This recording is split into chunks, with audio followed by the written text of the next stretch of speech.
Seriously.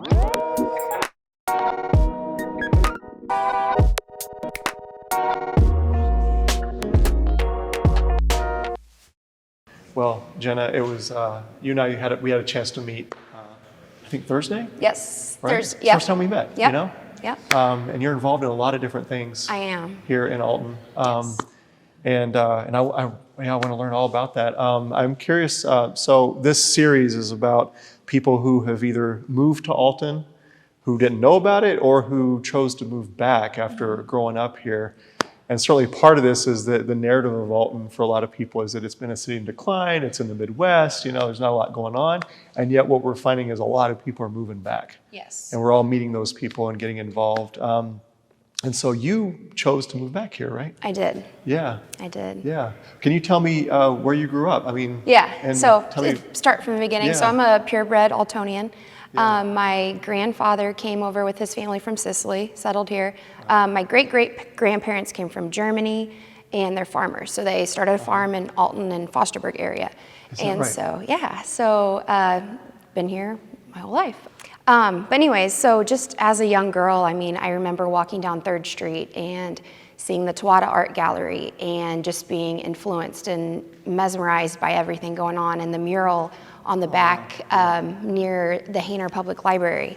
I'd go to the library and listen to stories when I was little, and just walking down that street, it's so nostalgic and magical. And I also took drawing classes at the First Presbyterian Church up the street here. And so I've just had a lot of art influences. I'm an artist and an art educator. Sure. And so I really think Alton and the uniqueness of Alton kind of cultivated my artistic sense, and made me really passionate and motivated about art. And I really give all thanks to Alton. From the architecture, I noticed that stuff when I was a young girl. I noticed the colors and the textures and the patterns on the buildings, and how it looked so different than other places. It's great because it's kept that sense of history going. The buildings aren't changed, and like Rushmore Boutique, they opened and they changed the whole facade of the building, but it's in a classical way that still makes you appreciate the building that was once, going there. And so, the history is all in the building still. It's, they're going to be renovated and changed for the better, but it's still going to keep that classical look to it, which is what I really appreciate about Alton. what was it like growing up here? Like, what was the town like? Yeah, so, I mean, the biggest thing I can think of is just the history and the folk tales. Really? Being in school, I remember going on a walking tour down by the Civil War remains, the prison down there.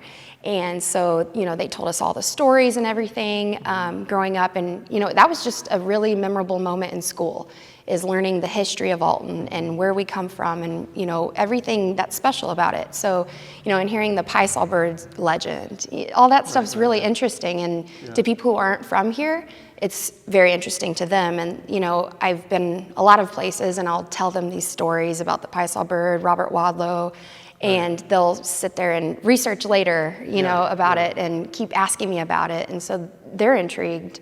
And so I think that's special. When I turned 18, I was like, I want to get out and see the world. I want to see something else. So I went to the University of Kansas and lived in Lawrence for 6 years, and I loved that experience. I learned a lot. I got a degree in art education. So I studied a lot of art there. And I started teaching there, and, every class that I've had, or every college class that I started, there's always an icebreaker, right? At the beginning, to get to know everybody. And so my icebreaker would always be, I'm from the town of the world's tallest man that's ever lived. So that's always my icebreaker, and people thought it was interesting. But my students, I would always teach them about Alton things, like What would Robert you teach them about Alton? I would teach them about Robert Wadlow. The little kids think that's so cool. Right. I remember reading Guinness Book of World Records. I always get that book every year. Yep. So And he's in there. Yeah. And even in the Ripley's Believe It or Not museums, there's always, all over the United States, he's always in there. So you were in Lawrence, Kansas, right? Tell me about Lawrence, Kansas, because that's kind of a cool town. It is. Yeah. It is. I mean, it's a love college town. Lawrence. It's bustling, a lot going on. Yeah. Yeah, so there is a lot going on there. And it seems like I love Lawrence, and they have their history and, their original things that, people who grew up there, they know about. But it seems like it's always changing there because, you have this group of people there for so many years because they're attending school, and then, they may move out. So it just always feels like they're on a cycle, every 4 or 5 years something changes drastically, or. So, but Lawrence, they have an awesome downtown Main Street. Right. It's Massachusetts Street is what it's called, but they have that old architecture too, and just interesting things to look at. Everything's different. Nothing is cookie cutter. Nothing is the same. It's just interesting. So I'm really thankful for that experience and my experience in Kansas. And I traveled a lot. I backpacked in Europe and did all kinds of stuff. And I felt like I kept coming back to visit Alton, visit my family and friends. Sure. And, I could see it's growing. And so it was exciting because, I went away. There wasn't too much going on when I was 18 here, so I wanted to see other things. But as I kept coming back and visiting, things kept popping up. New people kept coming in, or people that I graduated with or, are a few years older than me. They started coming in making business moves, and like really wanting to see the town thrive. Everybody I talk to around my age, they have a huge love for Alton. Yeah. Like, it's just a sense of pride. Everybody that I talk to. Right. And so just seeing them start doing things and stuff popping up and just all these visionaries coming in, it made me want to come back. Right. And I always kind of felt like I would come back because, I talk about Alton all the time. So, like when I was away, I would tell stories all the time and just explain how cool it was, Right. There's so many main streets in America, right? But none of them compare to Alton because of the bluffs and the river road, the hilly streets that we have. The 7th Street Hill, I have nightmares about it all the time because of how steep it is. It's just the makeup of the city is just so interesting, and all the people here, there's everywhere I've been, there's nowhere like Alton. Right. So you mentioned the architecture here in Alton, and that definitely spoke to you in some way. So can you tell me about architecture, what it means to you? Yeah, of course. So, growing up here and just being exposed to all of that stuff, I didn't realize how much of an impact it had on me, it was just me, it was ingrained in me. And, going to all these other places and seeing all these other things, it made me always reflect back to Alton and what exactly inspired me. Looking up and looking at the Fru's bridal building, and seeing that column, right? Yeah. It's just so interesting and unique that, all of that just kind of sticks inside of you, and you remember, especially when you're creating, right? Yeah. You remember all of these things without realizing it, and it goes into your own artwork and your own designs. And, even seeing the Tuata gallery when I was a young girl, I didn't realize how much that influenced me. Just seeing that as such a young age, having that image in my head of, the loose brush strokes that he uses and, the quickness of it, that's 100% my style. Right. And, I didn't realize how much that influenced me, and just the nature around here too, the bluffs, the river, everything's really flowing and, calligraphic and loose, and that's completely my style. And you would see that in the buildings here too, oh, right? For sure, yeah. Like the colors and the textures I was mentioning about, you don't see that other places. It's that old look, that old style, and, the solid materials that are being used too. These old things that have just held up over time, all of the floods we've had and everything else, weather and just years, you can just tell how sturdy everything is, how strong. And that's why I think it's important, as we're renovating the city and, bringing the new in, it's important to keep that old stuff because it's stuck so well. So at some point you decided to move back. Yes. Right. Why'd you move back? Well, it just felt like a good time. I had decided I was offered to be a graduate teaching assistant and finish my master's down there. But I decided, my heart's not here, it's in Alton. Okay. And so I decided it was a good time to stop. I learned a lot. I wanted to take my experiences back with me here, and I thought, you know what, I'll just start building here again, you know. I built up there, and I'm just gonna start now, build up, and keep going. When did you move back? I moved back 3 years ago. 3 years ago. Okay, so not that long ago. Yeah, pretty recent. Right before COVID, right? Yep. Okay. Right. I mean, I moved back and COVID happened. So. Right.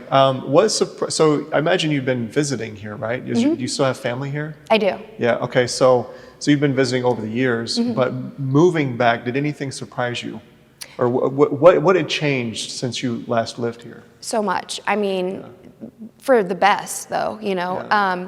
So I know people had mentioned the coffee. Coffee is a huge deal. I mean, if you can't find coffee somewhere, that's kind of rough. But so now, you know, we had Mava's Coffee and Germania Brew House and Post Commons and I mean, and Shivers. Like all these places started popping up. So that's what I noticed first, right?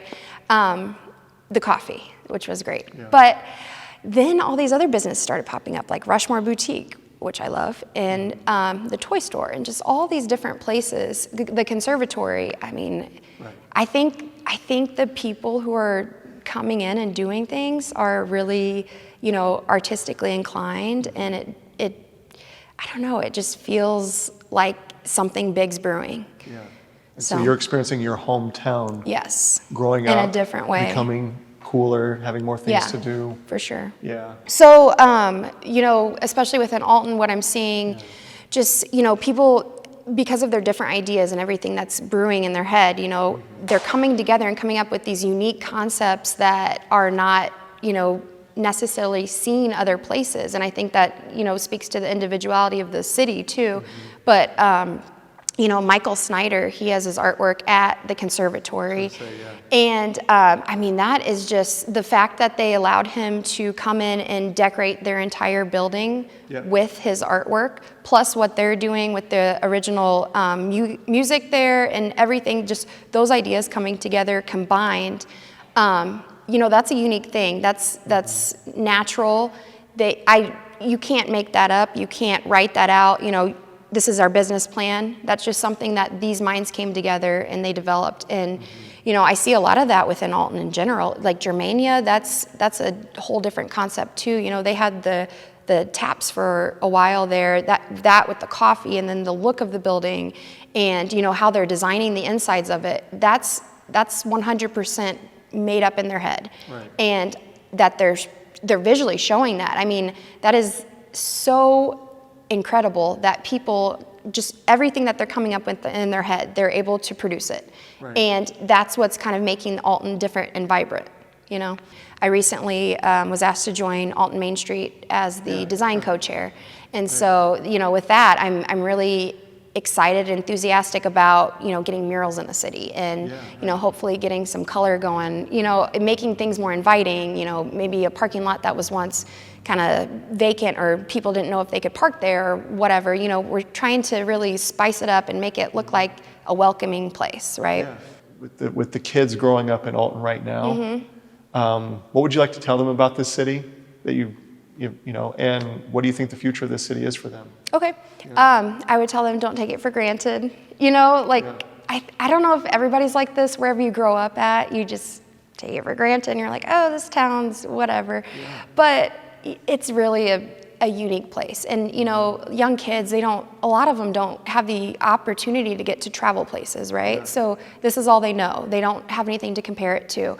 And so I would just want them to know how special it is and how lucky they are to be here. And in the future, I think Alton's going to explode and just be a positive. I feel like it's going to be an artistic hub, you know, for musicians, for visual artists, just because of the makeup of it. You know, I think it's a really inspirational place. It's easy to take for granted, though, especially when you're growing up. Yep. Yeah, it almost sounds like that leaving Alton is what really struck you about Alton. Yeah, for sure. I mean, I think I can say that for a lot of people who, you know, are around my age. A lot of people who have left, they didn't realize how special Alton was until they left. You know, they took it for granted, and I 100% took it for granted. But it made me realize, you know, after seeing all these other places, just how amazing this place is. Yeah.